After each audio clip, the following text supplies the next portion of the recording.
Welcome to Feminist Founders, a podcast that explores how to create a more equitable world through entrepreneurship. I'm your host, coach and journalist Becky Mollenkamp. Feminist Founders is a listener-funded podcast. Your contributions enable me to continue bringing you these important conversations without corporate advertising. To support the mission, head to feministfounderspodcast.com and sign up for a paid subscription. The link is in the show notes. Now, on to today's show.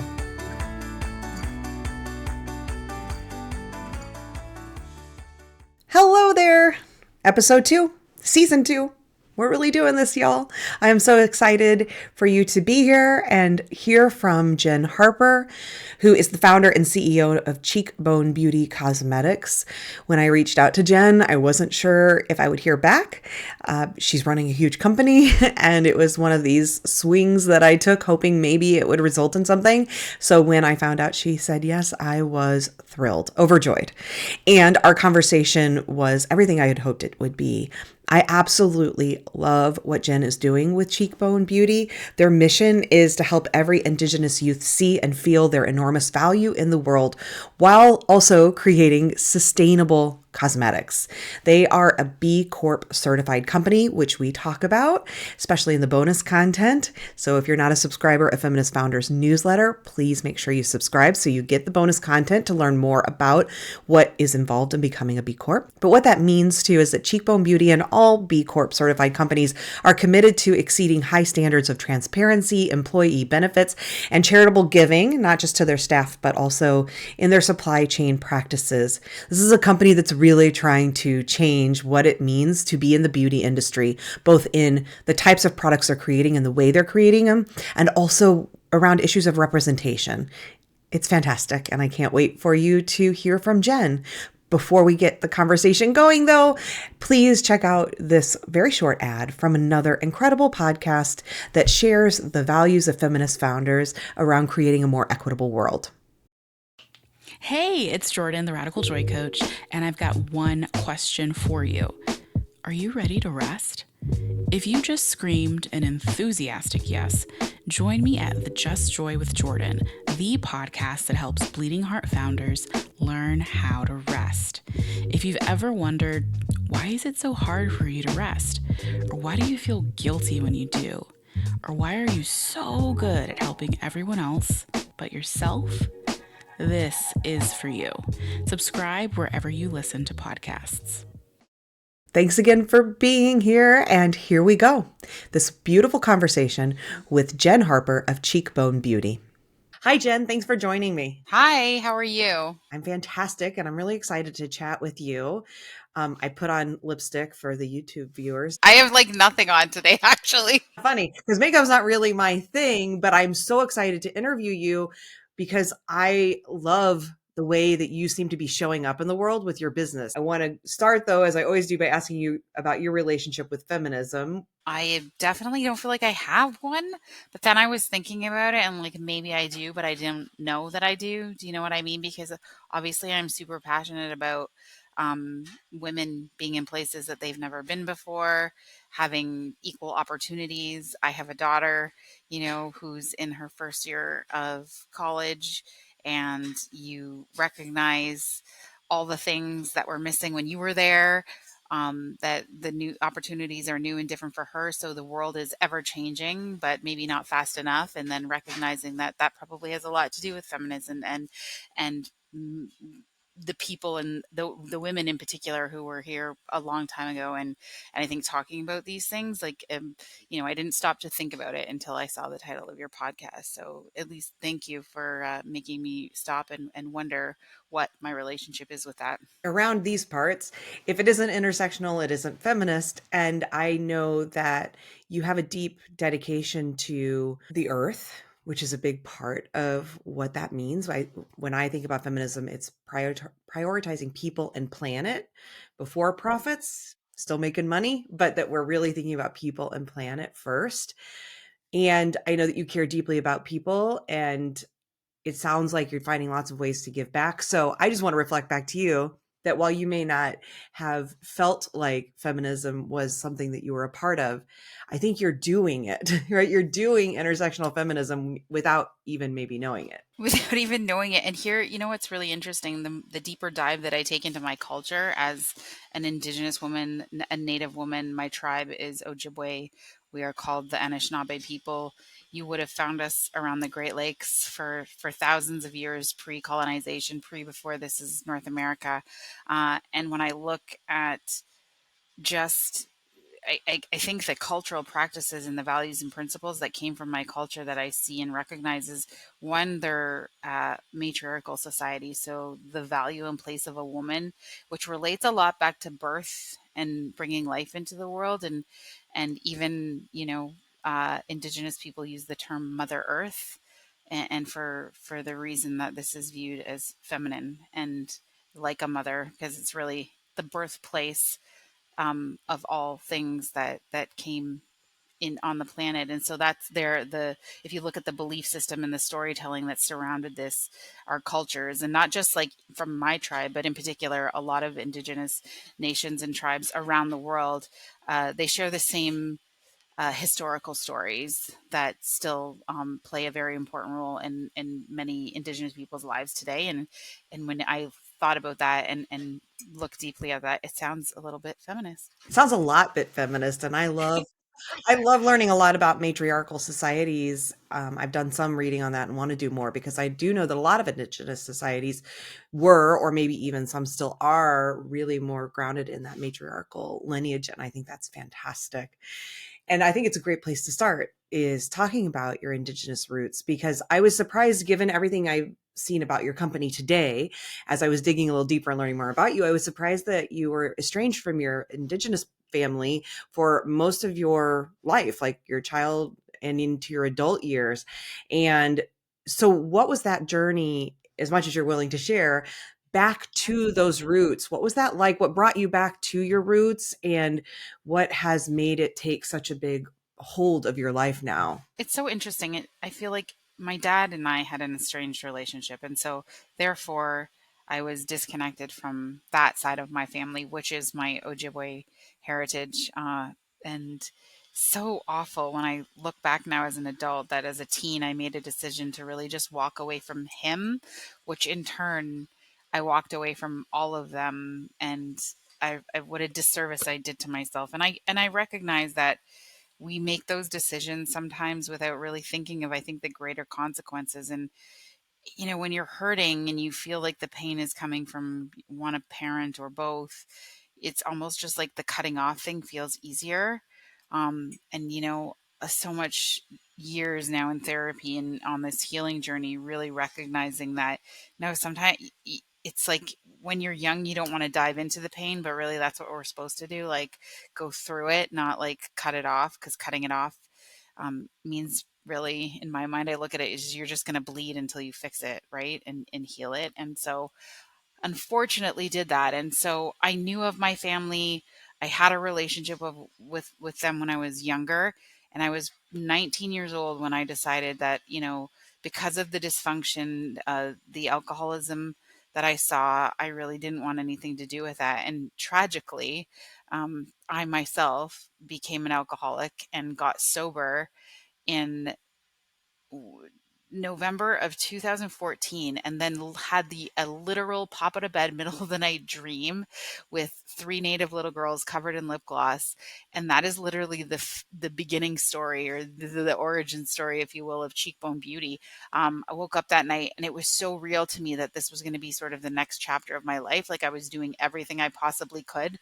And you have to remember, I don't come from the beauty industry. I was actually selling seafood. Like that was my job. But in sobriety, I think a lot of incredible and crazy wild things can happen, because I can't believe that I thought I would even have the audacity now, when I think about it, to enter an industry that is so competitive that I knew nothing about. But I had this idea of these kinds of products I wanted to see in the world. And ultimately it was about uplifting and empowering Indigenous people through this concept of representation, which was really missing in the beauty space, but also missing in many industries, really in media at large, and represented in a positive light. Because for many years, the media loves to tell our sort of sad, sorrowed story, which in fact in many cases are true. You know, we have a lot of poverty on our reservation systems, we have a lot of violence, a lot of addiction, suicide, which impacted my family and my story greatly as well.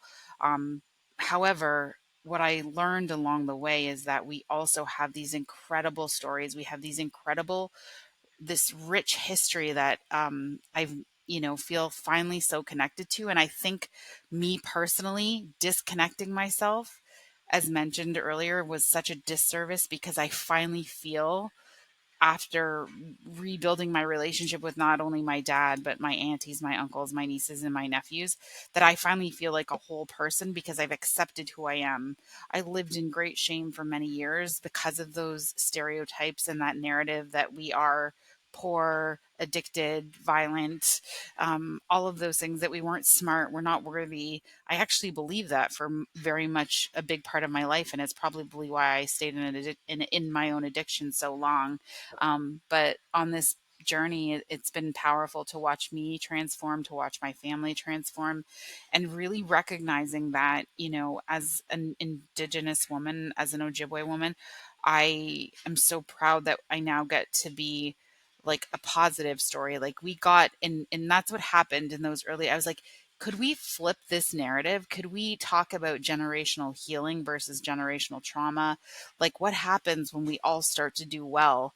And if one of us starts, then that does create this like effect of more people wanting this. And when you see yourself, you can absolutely envision yourself being successful if you see people like you being successful. And it's very strange because you would think, well, all human groups have sort of layers of success in it, but there's something really interesting about seeing someone really like you, like not just a woman, not just an Indigenous woman. Now they're like an Ojibwe woman and they came from a reservation like you did, and they're seeing your success and watching you change your life. That there is such great power in that. And I personally, I think I wanted to know that existed, but now coming sort of looking at it, having some years passed and really, thinking about the messages, the mail we receive, just about how much our people have felt seen because of a beauty brand. Like it almost seems insane, but it's been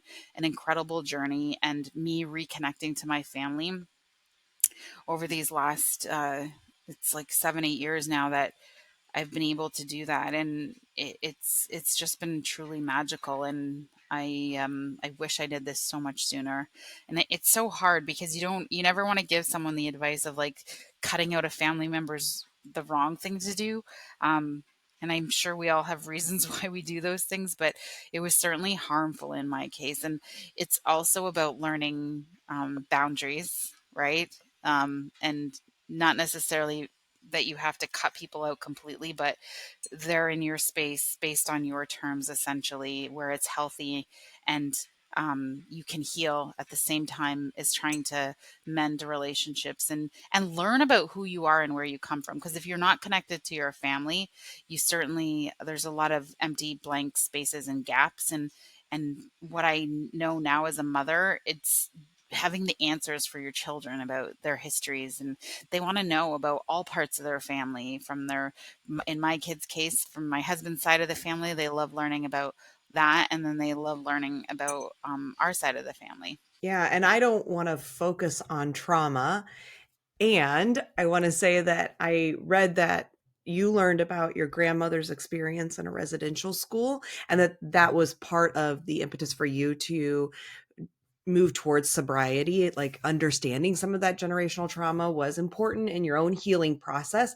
And I also think now that you're a pretty big advocate, or a voice for speaking on residential schools and that history and what that has meant. Yeah, absolutely. So this was really created by state and church.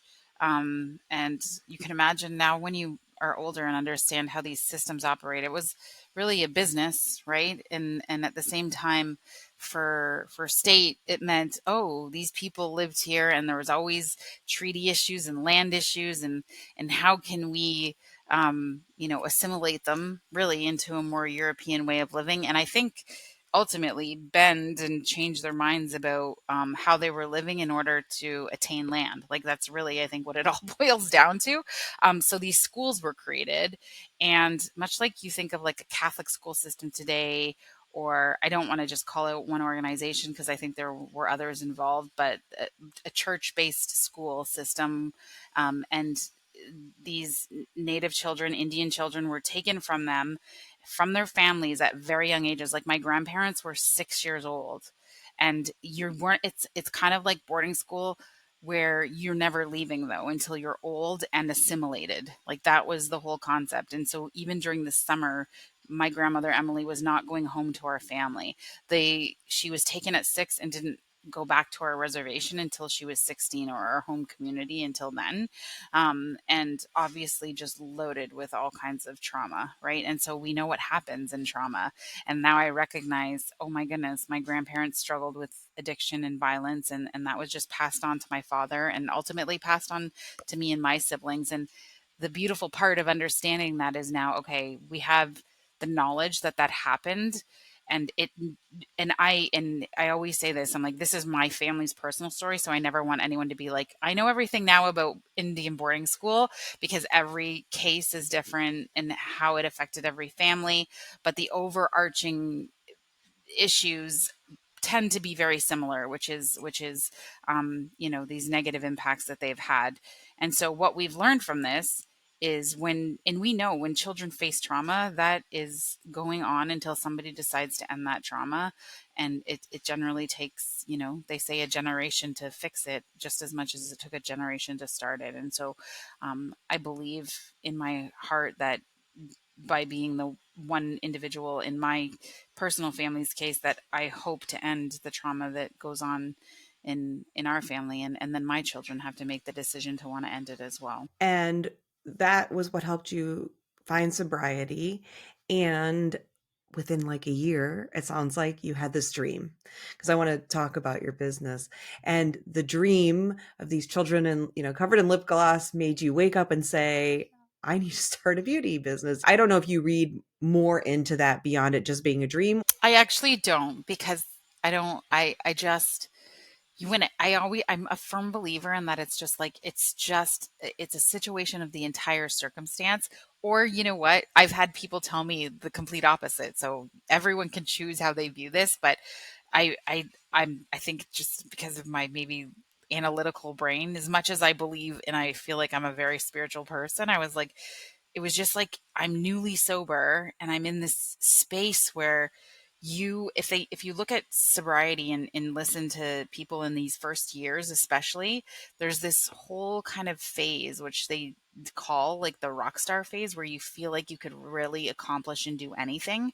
And it's kind of insane. And I think being in that space, learning that this was my grandparents' situation, and also so in Canada at that time, our government, the Canadian government, actually has a I want to say quite possibly a better relationship with our native Canadians than I have seen what happens in the US. Like there's not a lot of, I think, admitting of all of the wrongs that were done, and sort of so Canada has done a great job, and they did an entire 6-year study on what the residential school system or the boarding school system did to Indigenous people in Canada. And that study final report came out this year, that I had that dream as well. And so I feel like it's just like, timing and circumstance. This is just how this happened. And even when I talk about the business, I'm like, it's really, I don't even like the term luck, because I know that like that's just about timing. You know what I mean? Like I was working hard and then the right thing happened. And I never like to, I don't like to think that's luck, because I'm like, you worked hard to get to that, and you were in the right room at the right time with the right people there, like that, you call it what you will, but I was just like hard work meeting opportunity. That's how I view it, with the right opportunity. And so this dream came at just like the perfect moment in my life. And and yeah, it is kind of crazy. And I think that whole idea when you're in new sobriety of thinking that you can do just about anything, I think that's exactly where I was, and I ran with it. And if you know me and my personality, that's kind of always who I've been. I've been like go big or go home kind of person. Like I would never like, I always like dive. Like, I don't know, say I'm renovating a room, it's like I spend and become obsessed with like every detail of like, it's kind of my personality, which could be a flaw in many cases, because it's kind of crazy that you have this dream and then I'm running with this idea that I can start a company. And it's so interesting. Another really side note, and when entrepreneurs, and if there's a lot of business owners that listen to your podcast, we all have these ideas and in the early stages, and sometimes we start to tell family and friends, and they could actually be probably the worst people we could want to tell this to, because they're going to be like, well, that's if that idea was going to work, somebody else surely would have tried it. There's a whole bunch of reasons they're going to tell us why we shouldn't do it, and it's too risky. Very interesting. Not one person in my life said that this was a bad idea, but this is the reason why. I was newly sober, and I literally think my family and friends were like, she's not drinking, just like, let's let her think she's starting a makeup company. Because nobody said anything to me at all in a negative way, which was incredible, because I had no one saying that this is nuts, you shouldn't do this, which people in who loved me probably should have said that in those early days, right? Just because that would have been the right thing to do. What do I know about this industry? And now being here, recognizing how absolutely hard this truly is in this giant competitive crazy landscape of the beauty industry. But again, it's it's just how things had worked out, and I feel like it's really interesting how it they all kind of roll and play into one another. Well, and I love that earlier you said the audacity to start this company. I love that word because I think we should all be more audacious, especially those of us who have historically been made to feel like we need to be small. Like, hell yeah, we should be audacious. And I think that's great. And I was wondering what gave you that audacity, but it sounds like it was a mix of sobriety and no one telling you shouldn't, right? Like not having the naysayers. So that's great. I don't know if that'll work for everybody, but that's wonderful. But you just mentioned it's not an easy industry and without any knowledge. And part of me thinks maybe not having a history was helpful, right? Because you weren't bound by all of the things that you would think you're supposed to do or the way it has to be done. So that might have been helpful. I wonder if you could talk a little bit about that, how your naivete, for lack of a better word, about the industry, how that served you, and then also, some of the things that maybe you had to learn the hard way. There is absolutely a formula and a right way to start this kind of business, because now I've seen it and I would have been like, let's do it that way. But I think the delusion and the confidence that came with that gave me the ability to have these conversations with people in this industry that are in very high positions in these giant organizations that I probably never would have been able to if I actually knew. Do you know what I like? It's almost, I don't know. I feel like, I feel like this is probably so wrong to say, but I feel like, those scenarios where they're like, men think they can do just about anything, and women are always the ones, well, I don't have enough qualifications for that job. It's always about the job. And men are like, oh, I've got 10% of this. Let me give it a shot. I think I can do it. That's literally, I think, how I was thinking. And I was like, I was so passionate and excited and about this concept of representation in the beauty space, and the kind of products we wanted to bring into the world. And that gave me this just like really bold confidence that possibly the industry people had never seen. And maybe me with that kind of confidence had them believing that what I was trying to do and create was going to be wonderful. Um, and I think literally pushed and kept like having those moments, because it ebbs and flows, entrepreneurship, and then it could be not going well, and then I have a moment where I get a yes from one of those executives, and then we keep going and we go on. I did learn a lot about product development in the early days and really how products should be made. but not knowing how it should have been done actually helped me have I think, a view of it that we've created now at Cheekbone Beauty, which no indie brand in this industry actually builds their own lab and hires their own chemists or scientists. They traditionally go and do this all outsourced, and to go to like what they call like turnkey manufacturers and chemists, and they'll like design the packaging with you with their marketing team, and it's like it's almost like a fashion house, if you will, but for beauty, right? And they're doing it step by step with you. We completely didn't do any of that. We were like, let's make our own formulations in this little tiny lab that we built. And let's then see if the formulations work. And then let's go to partners that will sort of large scale make the formulations for us. And then we're designing our own little box and we're designing our own component. We were doing every little thing completely different how the industry normally does it. And I think that that is what has made us unique and attractive to organizations like Sephora. And I haven't mentioned that yet, but you have expanded to the point now where you're available in, I don't remember how many, 15, JC Penney. JCPenney and Sephora. That hasn't made its way to the US yet? JCPenney is only in the US. So we're in all the JCPenney's in the United States. There's 609. And then we're in the Sephora's in Canada. We're not in every single one. We're in 60, and there's about 100 in the country. Yeah, it's amazing for somebody who came out of, like you said, selling fish. You wouldn't expect that. And you said that one of the things you think was so beneficial, the confidence of a mediocre white man, that takes us all a long way. Like if we could just all learn to develop that, that would be huge. How did this like Ojibwe chick get the confidence of a mediocre white man? Literally, that's hilarious. I love it.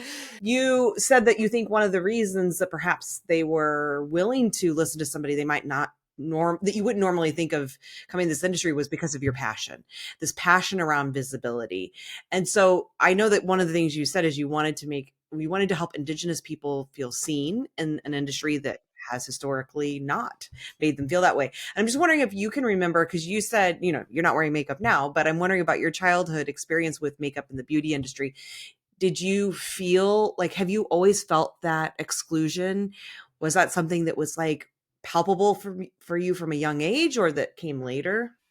No, I think I've always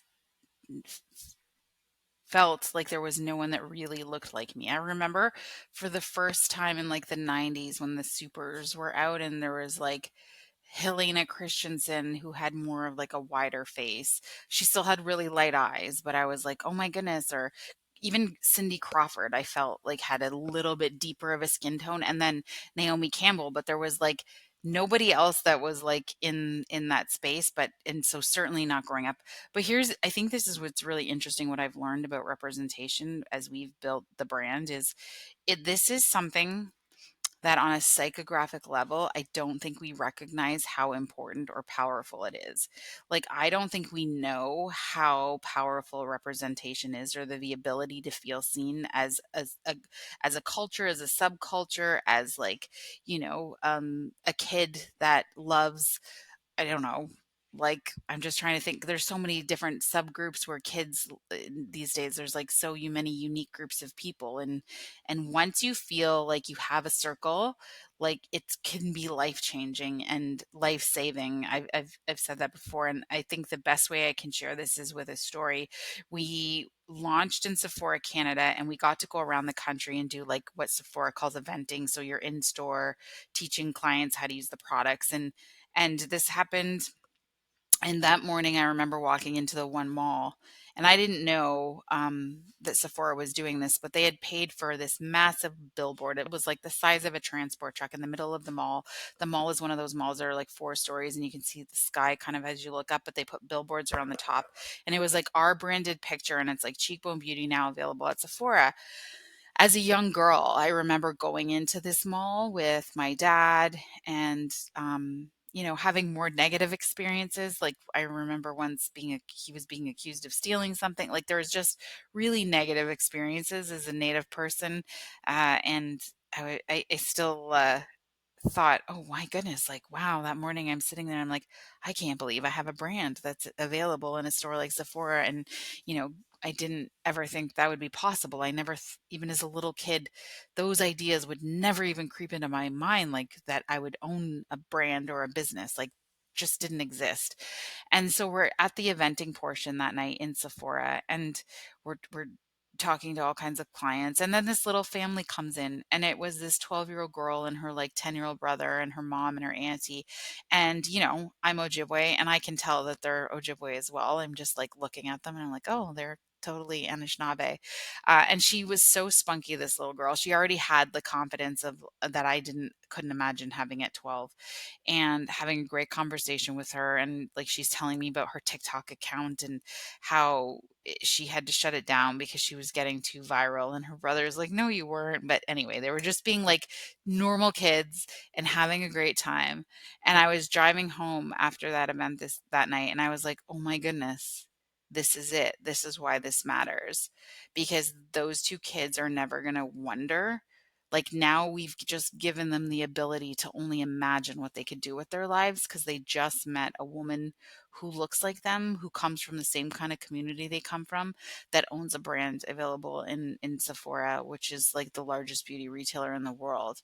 And I can only imagine or see what the futures are going to be for our next generations, because so many different groups of people are feeling seen and represented because of this idea where we're recognizing the power of being represented, and we're dismantling the groups of people who are in powers of position, right, that like didn't want people to feel seen because maybe they really knew how incredible that would be for all of us. And so I am hopeful and super grateful that I got to be a part of creating something where I know that we're supporting next generations. Well, Jen, I'm not sure how you don't think you're a feminist, because that was the most feminist thing I've ever heard. It was wonderful. I loved everything about that. And when you talk about your Indigenous roots and the ways you're integrating that into the company to try to contribute to that visibility, what are those things? Like, how is that integrated into your company? So in many ways, one, when I started building, I was like, okay, I'm in charge here. Like, of every company I've ever worked for, you're thinking of all the horrible bosses, the horrible people, like all of sort of the bad scenarios, and how do you sort of rewind and make it so that those kind of situations don't happen in a work setting, where like, what, a toxic work culture, a toxic boss, like what can we do to mitigate that? And every company has core values, and not saying that like this is perfect or we're ever going to eliminate all those things, but we're really going to try. And so we created our core values, and our business model is literally based on what we call our 7 grandfather teachings from our Anishinaabe culture. And so the 7, like love, humility, respect, those are the 3 that we've had as our main core values. And then courage and curiosity we've incorporated into another one.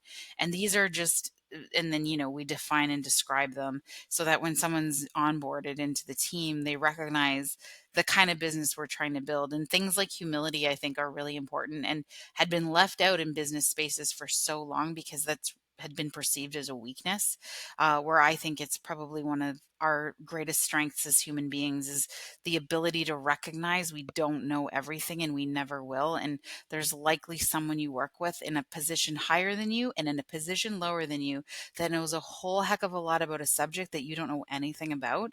And really, this concept and idea that like everyone is superior to us in some shape or form, right? And so just recognizing that, and knowing our own limits. And I think as a team, I've constantly sort of verbalized this, and how important that is for all of us to just really come to spaces and meetings and um, connect on this level of like just understanding that we want to learn something from everyone we're engaging with. And I love that that's so ingrained in our organization and our culture. And then obviously how we make and create things and put products into the world. And so a big part of this is owning this category that we feel at Cheekbone we have literally been the first ones here and carving out. And so we want the term Indigenous beauty. We want this category to be known just as well as you would think Korean beauty, which is like epic glass skin, or like French beauty, like red lipstick and perfume. And then you think Japanese beauty, and that's incredible skincare. And then like Ayurvedic beauty, which comes from India, and it's all about rituals and traditions. And so for Indigenous beauty, we want to be known for sustainability. Like Indigenous people are the OGs of sustainability. They have been looking at these issues and been connected with them for so many years around the planet. And if you look at the media, who are the people in all of these communities that are the ones, whether it's protesting a pipeline or talking about the Amazon forests and what it means when we're cutting down ancient trees, and like how it's truly Indigenous communities around the world that have been taking care of these things. And I'm not making this up. National Geographic actually has a quote that talks about we Indigenous people only make up 5% of the global population, but we're the ones protecting 80% of the world's biodiversity. And so what that actually means is on it from a cultural level, we literally view all living things and have this innate relationship with all living things. And so at Cheekbone Beauty, we've taken Indigenous ancient wisdom, married it with Western science, and we use that in the lab that we built. And we call like the making and creating of our products, we do this through an Indigenous lens or worldview, right? But also in a modern way. And so I think that's what really separates us uniquely from what exists in this space. And we hope our goal is to like we have I just started an Indigenous beauty collective, and there's 4 brands there that I know that they're doing things in this very holistic way, and we want more to come into this space and truly understand that there is a better way to make products. Let's not do things how they've been doing them here, but let's use our Indigenous history of how to make and create and put wonderful products into the world. Well, I love the collective idea and the rising tide lifting all boats. It's not about competition. It's how can we all do better, and there's room for all of us. That's beautiful. And your first line that I read in 2020 was a low waste line of lipsticks. So from the beginning, this has been the mission. And now your company, I think everything you do is like vegan, cruelty free, with a real focus on sustainability.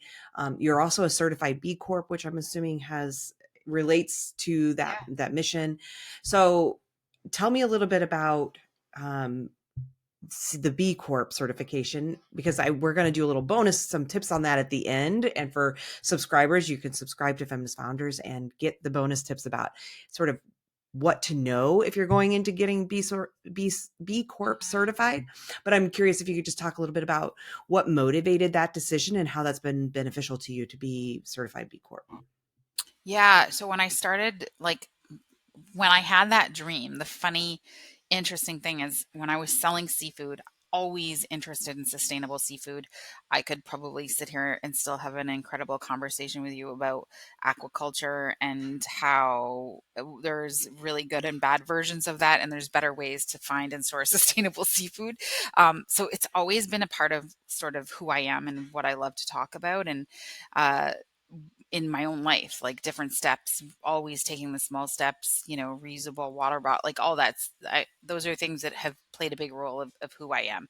And in the early days, I recognized that, the B Corp community, a brand that I've been a massive fan of for a very long time, Patagonia, was B Corp certified. And it's just the community and it's not just like a certification where you write a check, here you go, now you're B Corp certified. The background and the amount of work that they do to vet an organization and their supply chain is very, very real. And I love this concept of that we now have a legal obligation as a B Corp member to people in the planet before profits, which was really important. And it aligns so well with the Indigenous value system that we built the company on. And aligns perfectly with being an intersectional feminist who prioritizes people and planet above profits. I think at the end of this, I'm going to have fully converted you so that you're going to be just out there saying, I'm leading with being a feminist. Awesome. I think that it's important for people to think about that because it is a massive undertaking, as you just mentioned. And so at the, for people who are interested more around that, we'll do some bonus content on that. So subscribe to the newsletter to talk about that. I want to shift gears a little and talk about financing, because I think for people, that's always something that's very interesting on how founders go about financing their companies, especially someone like you who's doing product, because I haven't had as many product focused people on here. But you're talking, like you said, building your own labs already. I'm assuming that's greatly increasing your startup expenses to go that route instead. You've got packaging, you've got product, you've got staff. This isn't something that you can usually do and scale in your bathroom, like making your own lip balms. So tell me a little bit about that as somebody who was new to the industry, which makes it more difficult to get funding because people are going to say, why you? How did you go about that process of financing this business from the start? For the first 3 years, it was literally like bootstrapped. I was just like paycheck to paycheck, adding some of my, weekly funds to the business. Not spending a lot because we didn't start out like that. We were actually doing the barrier to entry in the beauty industry is actually quite low. And there's a lot of manufacturers out there that will make products for you and you can put your logo on. So from 2016 to 2019, that's literally how we had started. It was in that 2 year period between 2016 and 2018 that I started to really listen to my customers, and everybody wanted to know where everything was coming from, why we were using so much plastic. And these were all questions that I was like, yeah, this isn't exactly how I wanted to start the business, but I do not come from generational wealth. And literally was part of an Indigenous entrepreneur women's program. It was a 12-week program. And at the end of it, they gave a check for $500. So that's literally how I started with that $500 check. I bought a couple of those products from a private label manufacturer in Toronto, Canada, and took a couple pictures. It was a lip gloss, a brow product, and a contour kit. Put them up on the website that I made from Shopify, and that was literally how we started. And so about a year and a half in, I made the decision to start seeking funding because I knew it wasn't the way we were going to go on and exist. Because when I started asking that manufacturer in Toronto and that partner about ingredients and packaging, one, they would ghost all the questions. And then I started to recognize that they were probably not aware, and unfortunately, a lot of the ingredients that they were using were things that I think can fall under the Health Canada regulations, but we've all learned that there is ingredients that none of us really want in our products for various reasons and have proven to be harmful to humans and the planet. And so we went down this path of like, how are we going to get money to do this the way we want to do this? And thankfully met Raven Capital, which is a social impact fund that literally was a startup, and they are Indigenous led from Vancouver, Canada, around the same time we were. And again, meeting them, they heard me speak on a panel. They saw the passion and what we wanted to do with the brand, and they believed in it. So we got funding from them in 2019, an initial investment of $350,000 as what is called convertible debt. So that would convert to equity at some point, which it did in 2020. And then we went and got more money from them to keep growing and building, and they have been our partners since. And then for our innovation, like most governments, I encourage all entrepreneurs to try to check out and find out where you can get support. And because we were working on a really incredible, innovative research project, we had some government funding for our research project, which is we extract right now active ingredients from waste, from the waste region.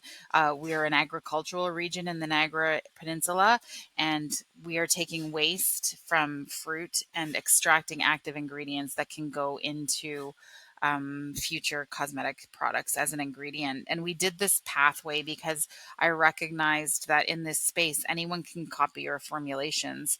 But I thought if I make an ingredient, they can't copy that, right? And so what we want to do as a brand is own some IP or trade secrets that no one can just copy our products, because we have our little sort of secret recipe dash at the end that is made by us. Where are you at, if you don't mind sharing, on annual revenues at this point? So we will complete this year just over $2 million, and are on a path to continue to double that year over year for the next. We actually just we're creating a deck, so we for the next 3 years, and then we'll see even a larger growth period when we launch fully at Sephora USA. Yeah, I mean, that's huge. I just want to share that because I think people often look at somebody who's in that place of, okay, they're in seven-figure revenue or what, and getting distribution in these big stores and thinking like, that's an amazing story, but I could never make that happen. But this started for you $500, And that first year, I think we only did like 125,000. but off of a $500 investment, that's pretty impressive, right? And I think it's also important for people to hear that you can evolve your business over time. I mean, your value set said, I want my business to look like it is now. But your life circumstances didn't allow you to build your business that you have now. And that is something that took time. And you had to give yourself some grace to say, I'm not going to start it perfectly. It's totally changed from what it once was. It's not even the same company.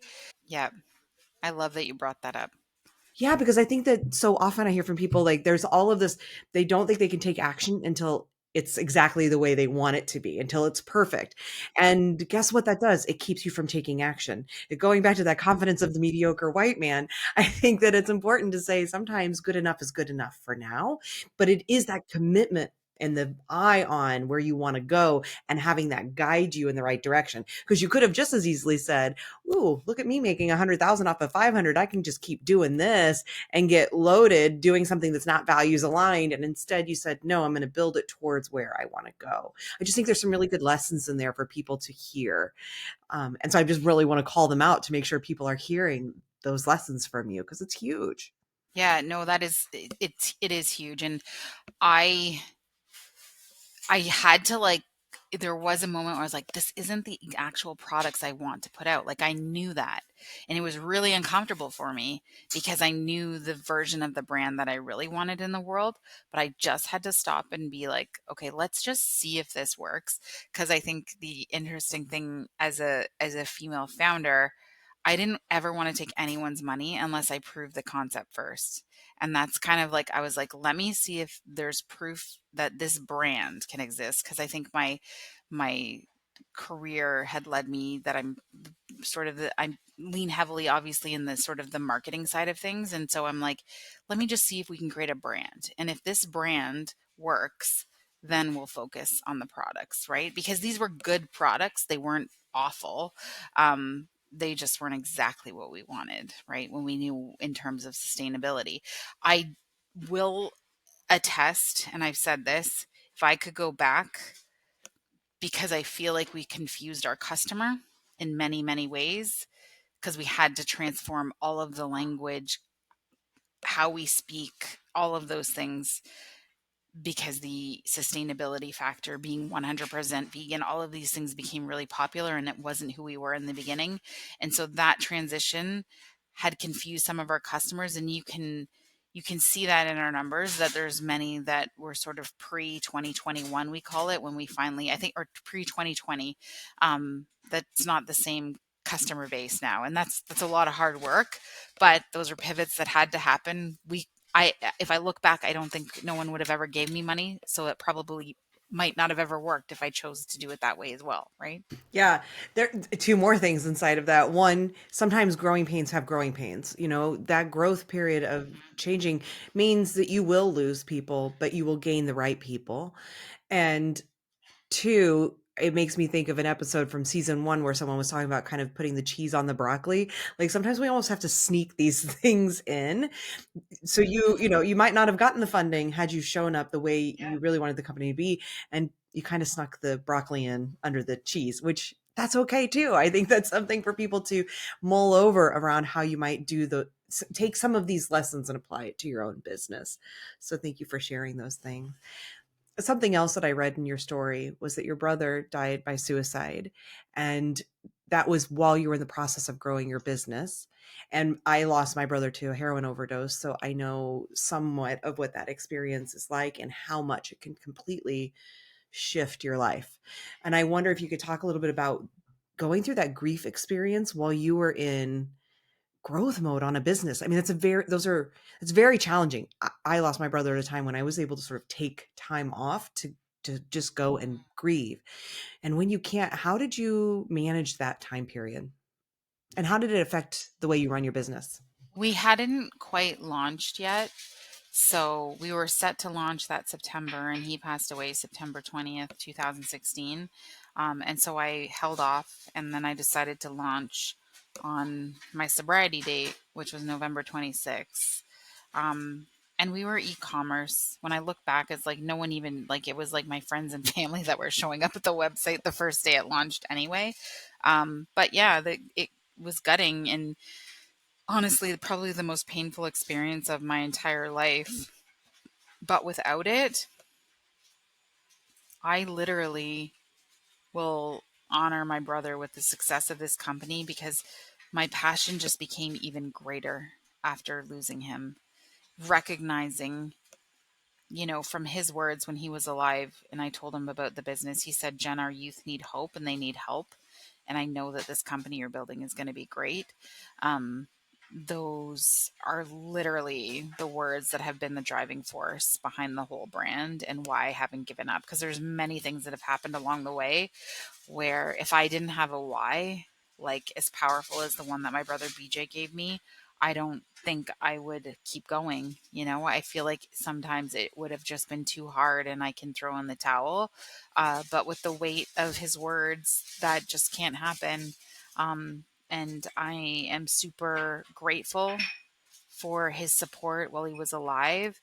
And I look at this as like this constant companion of pain, but it's absolutely been the driving force. And I will always honor him with the success of the business. Yeah, I was talking to somebody else who had lost a sibling recently, and we bonded over our gratitude for what their deaths did for our lives. And I think it's something that people who haven't been through a loss like that, a parent, a sibling, a child, somebody incredibly close to you, what that does to you and for you. And I think it can be hard for people to hear you say like you have gratitude for it. But I think if that is part of the legacy of that person, to think like if I wasn't grateful, if it didn't allow that to make massive change in my life, I wouldn't have been honoring them and it wouldn't contribute to their legacy. Exactly. Yeah. So I love that you're able to share that. And he has three children, and I've always want them to know that there was meaning behind his existence. I feel that deeply. My brother had two children, and yes, they're part of his legacy. But so is my child. I don't think I would have had my child if I hadn't lost my brother. So is my business. So is the good I'm doing in the world. All of those are also part of his legacy. And I mean, what a legacy you're creating here. That's beautiful. Tell me about your vision. You just mentioned your deep why. What is your vision for your company? It sounds like there's growth ahead. Yeah, so we've always wanted to be a global brand. I want, some Indigenous youth in New Zealand, Australia, to see our product on a shelf and know that another Indigenous person did that. And that'll take global scale, which is really, really hard. We're still only in like the Canada, the US. So, of course, from our ecom, I know every e-commerce business distributes around the world, but the percentage is obviously super, super tiny. We can all have like one fan in each country, but like obviously the focus is Canada and the United States right now. But yeah, we want this to be a global brand. I know I'll need a ton of help to do and make that happen, but I've always had huge aspirations for it. And what I love about our team is everyone that comes on to Cheekbone, they just feel this. And it's the people that have stayed. Obviously, we've had to let people go and people have left, but the ones that have been here, it's like they have so much passion for this, like just as much as I do almost. And that's what it's going to take really to take this to those places. And so that is our goal. We have the mission hasn't changed. It's this concept of helping every Indigenous person feel and see their value in the world while we craft sustainable color cosmetics that don't end up in a landfill and are made for every human being. And you mentioned the color. I just want to throw that out too, because I think that's another piece of that honoring of your Indigenous roots is that part of it is the kind, like it informs even the colors that you're choosing and that those are grounded in in your traditions. Is that right? Well, we did like our naming conventions in the types of ingredients we choose. Like we really try to do a lot of storytelling and product storytelling through how we make the products and what and why we're using it and why the color is named this for this reason. And so it that is like the my culture is literally incorporated into every aspect of the brand. And tell me, what does Cheekbone Beauty mean to you? What is that name? What is the story? Yeah, it's kind of a funny story. I was like in my seafood sales rep job driving around my Southern Ontario territory and spend a lot of time listening to podcasts. And so there was a podcast. I think it was How I Built This with Sarah Blakely, founder of Spanx. And she was talking about naming Spanx and how the K sound is extremely memorable. She was a comedian in one of her past lives careers, and the audience always remembers the K sound and why there's big companies, Kodak, Coca-Cola, all this K, Nike, all this, right? So I became obsessed with a K. And one day I was driving and I'm like, cheekbone. Oh my goodness, there's a K. I love cheekbones on every human being, like I always have. Got home that night and like looked up the marketing research on it. And it was like people with higher cheekbones are perceived as more trustworthy. And I'm like, oh, you're a new brand. Obviously, you want to build trust. And then I was like, Native people, I'm like, we are known for having prominent, higher, wider cheekbones. I'm like, this is perfect. And so that was the word. And I love it. And grateful that Canada had denied our patent, our trademark patent, or what is it? It's from the United States Patent and Trademark Office, but Canada kept denying it. And when US approved it, then Canada approved ours here. So I was like, thank you, United States of America and your Patent and Trademark Office, because you helped Canada approve ours here. I'm honestly surprised it was available, so that's amazing that it was. When it is, then you know it's meant to be. I've done a couple trademarks, and when they're available, you're like, "Oh, this is it then. This is what it's meant to be." That's awesome. You mentioned that podcast. I'm gonna try and find it and link it in the show notes for people, but that brings me to sharing a resource. Is there a resource that's been particularly helpful, maybe a book or podcast in your journey of building a business? So I want to share like two books, and one is called Braiding Sweetgrass, which is just it's like an epic love story towards plants. And I think if no one has this understanding of this innate relationship that Indigenous people have with living things, when you read that book, you will fully get it because the writer is insanely talented and Robin Walkmere, you're going to just, in her words, understand this fully if you read the book called Braiding Sweetgrass. And the second, from a business perspective, that I read for 10 years straight while I was in my seafood selling career. I haven't read it in many years, but I did for a 10-year period. And it was the Seven Habits book, which is literally an old business book by an old white dude. I think his name is Dr. Stephen Covey. But I've just found it so like incredible about the hardest thing we have to do in work settings and building companies is working with people.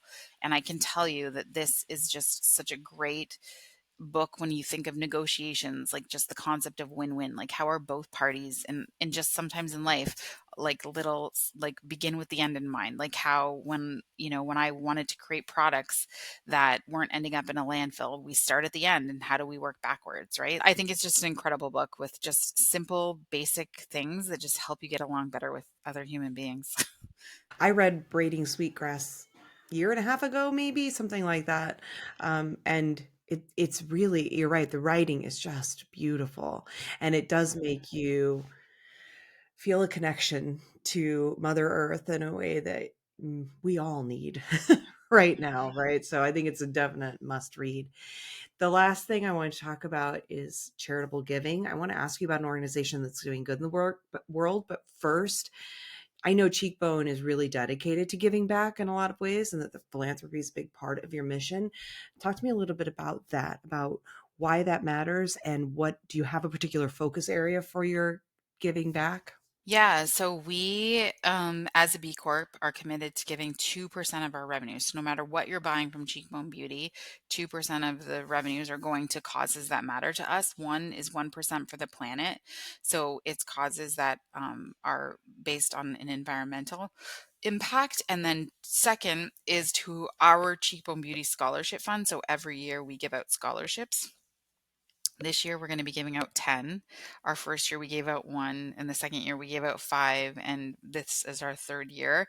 And that's what the other 1% is committed to. And we chose scholarships because, when I think of why I started and looking back at this really like this educational funding gap that was on schools on reservations versus schools off, both in Canada and the US, it was dramatic. And how, no kid is going to have a love for learning if their institution or the place where they're learning isn't fostering that love by having the right tools required to teach.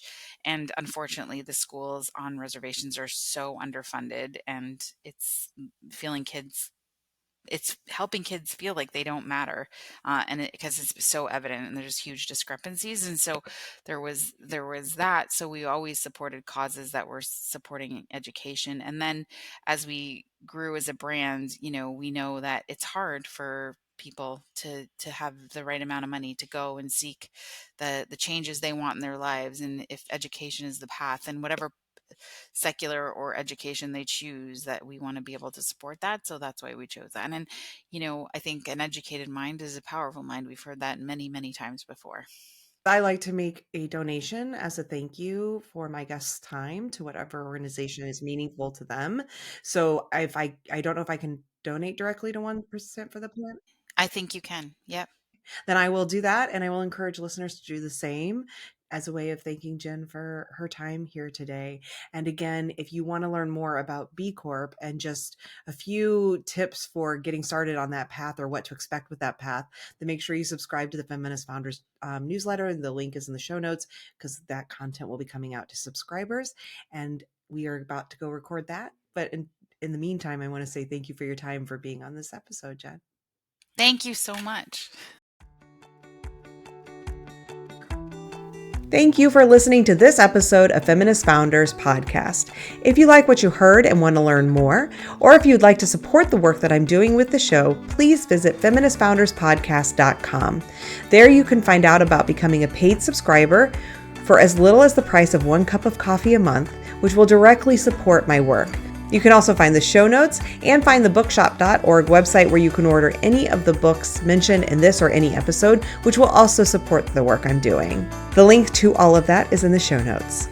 Thanks again, and I can't wait for our next episode.